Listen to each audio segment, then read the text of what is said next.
আসসালামু আলাইকুম, সবাই কেমন আছেন? আমার পাশে দেখুন, এখানে স্ক্রিনে কিছু ছবি দেখা যাচ্ছে। সেটা হচ্ছে একজন সরকারি প্রাথমিক বিদ্যালয়ের মাননীয় শিক্ষক মহোদয়। দেখুন, ভালো করে ফলো করুন। একজন সরকারি প্রাথমিক বিদ্যালয়ের শিক্ষক মহোদয়, উনি আজকে প্রায় 40 দিন পর বিদ্যালয় চালু হওয়ার পর বিদ্যালয় পরিষ্কার পরিচ্ছন্ন কাজ করতেছেন। আমি আপনাদেরকে আরও একটা ছবি দেখে, আমার পাশে এখন আরও একজনের ছবি দেখা যাচ্ছে। উনি হচ্ছেন সরকারি প্রাথমিক বিদ্যালয়ের দপ্তরি কাম প্রহরী।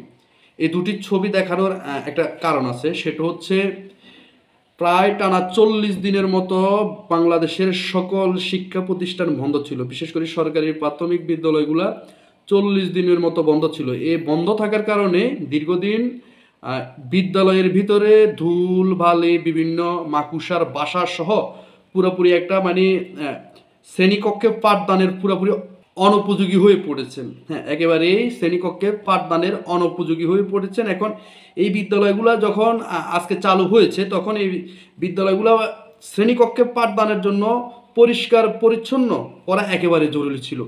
এখানে একজন দপ্তরি এবং একজন শিক্ষকের ছবি দেখানোর কারণটা হচ্ছে এটাই যে, যেই সরকারি প্রাথমিক বিদ্যালয়গুলোতে দপ্তরি কাম প্রহরী ছিল, ওনারা গত 2 দিন আগ থেকে, এই বিদ্যালয় চালু হওয়ার 2 দিন আগ থেকেই বাংলাদেশের যে সকল সরকারি প্রাথমিক বিদ্যালয়গুলোতে দপ্তরি কাম প্রহরীরা ছিল, তারা পরিষ্কার পরিচ্ছন্ন কাজে যুক্ত হয়ে গেছে। কারণ বিদ্যালয়গুলোতে এই পরিমাণ ময়লা জমেছে যে এখানে পাঠদান করা একেবারেই অসম্ভব। মানে 1-1.5 ঘন্টা পরিষ্কার করলে এটা কখনোই পরিষ্কার হবে না।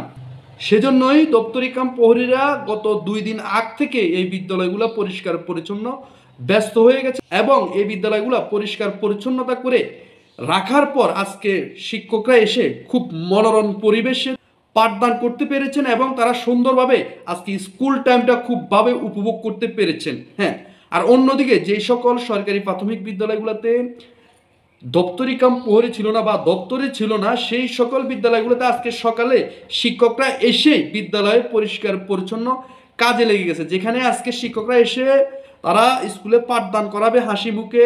দীর্ঘদিন ছুটির পর আজকে ছাত্রছাত্রীদেরকে খুব ভালো মনোযোগ দিয়ে পড়াবেন, কারণ এখানে অনেক বেশি গ্যাপ হয়ে গেছে। সেখানে তারা সেগুলাই সময় দিতে না পেরে তারা স্কুল পরিষ্কার পরিচ্ছন্নতায় লেগে গেছে। এবং স্কুল পরিষ্কার পরিচ্ছন্নতা কতটা কষ্টের, এটা যারা করে তারাই একমাত্র বুঝতে পারে। হ্যাঁ, তারাই একমাত্র এটার অনুভব ফিল করতে পারবে যে আসলে একটা বিদ্যালয় দীর্ঘদিন বন্ধ থাকার পর এটা পরিষ্কার পরিচ্ছন্নতা কতটা কষ্ট হয়।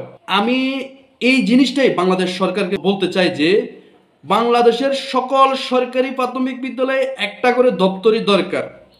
কারণ এই দপ্তরিরা থাকার কারণেই বাংলাদেশের বেশিরভাগ সরকারি প্রাথমিক বিদ্যালয়গুলো আজকে উন্নত যে শিক্ষা, সেই শিক্ষার সর্বোচ্চ সহযোগিতা করে যাচ্ছে, এবং শিক্ষকরা খুব মনোরম পরিবেশে তারা আজকে পাঠদান করাইতে পারতেছে।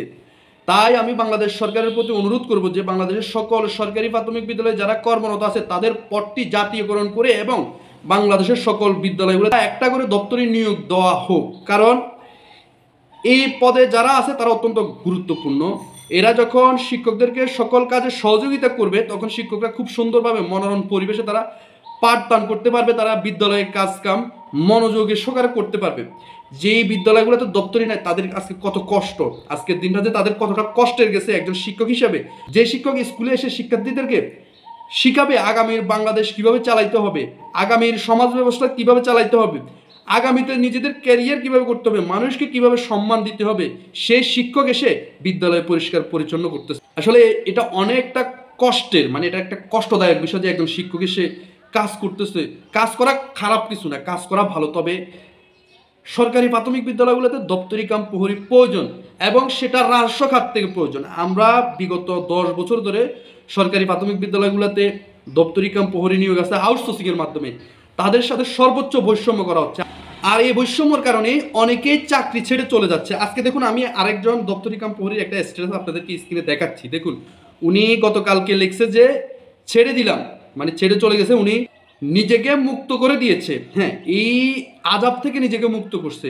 এখন যে সকল সরকারি প্রাথমিক বিদ্যালয়গুলোতে দপ্তরি নেই, তারা অনেক কষ্টে আছে। এর ভিতরে যে সকল সরকারি প্রাথমিক বিদ্যালয়গুলো দপ্তরি ছিল এবং তারা চলে গেছে, কারণ এখানে তাদের ভবিষ্যৎ নেই, বেতন বাড়ে না, বোনাস দেওয়া হয় না, নৈমিত্তিক ছুটি নেই, কাজের নীতিমালা নেই, কর্মঘণ্টা ঠিক নেই, সেখানে কে বা চাকরি করবে? এবং নিজের ভবিষ্যৎ পুরোটাই অন্ধকার, ছেলেমেয়ের ভবিষ্যৎ অন্ধকার। এই এত জটিলতার ভিতরে কেউ চাকরি করবে না। তাই বাংলাদেশ সরকারকে আমি এতটুকু অনুরোধ করব যে বাংলাদেশের সকল সরকারি প্রাথমিক বিদ্যালয় দপ্তরি কাম প্রহরীদেরকে জাতীয়করণ করে এবং এই পদটাকে জাতীয়করণ করে রাষ্ট্র খাতে হস্তান্তর করে বাংলাদেশের প্রত্যেকটা বিদ্যালয়ে একটা করে দপ্তরি কাম প্রহরী নিয়োগ দেওয়া হোক। এটা শিক্ষার জন্য সবচেয়ে বেশি উপকার। এই বাংলাদেশের উন্নত শিক্ষার জন্য সবচেয়ে বেশি উপকার হবে একজন দপ্তরি কাম প্রহরী। কেউ যদি সহযোগিতা করে কাজের মাধ্যমে, তাহলে ওই কাজটা খুব সহজে হয়ে যায়। আর কেউ যদি সহযোগিতা যদি না করে, তাহলে এই কাজটা করতে অনেক কষ্ট হয়ে যায়। শিক্ষকরা অনেক কষ্ট করে সারাদিন বিদ্যালয়ে, হ্যাঁ। এখন দপ্তরি কাজগুলো যদি তারা করে, তাহলে এটা অত্যন্ত কষ্টদায়ক একটা বিষয়।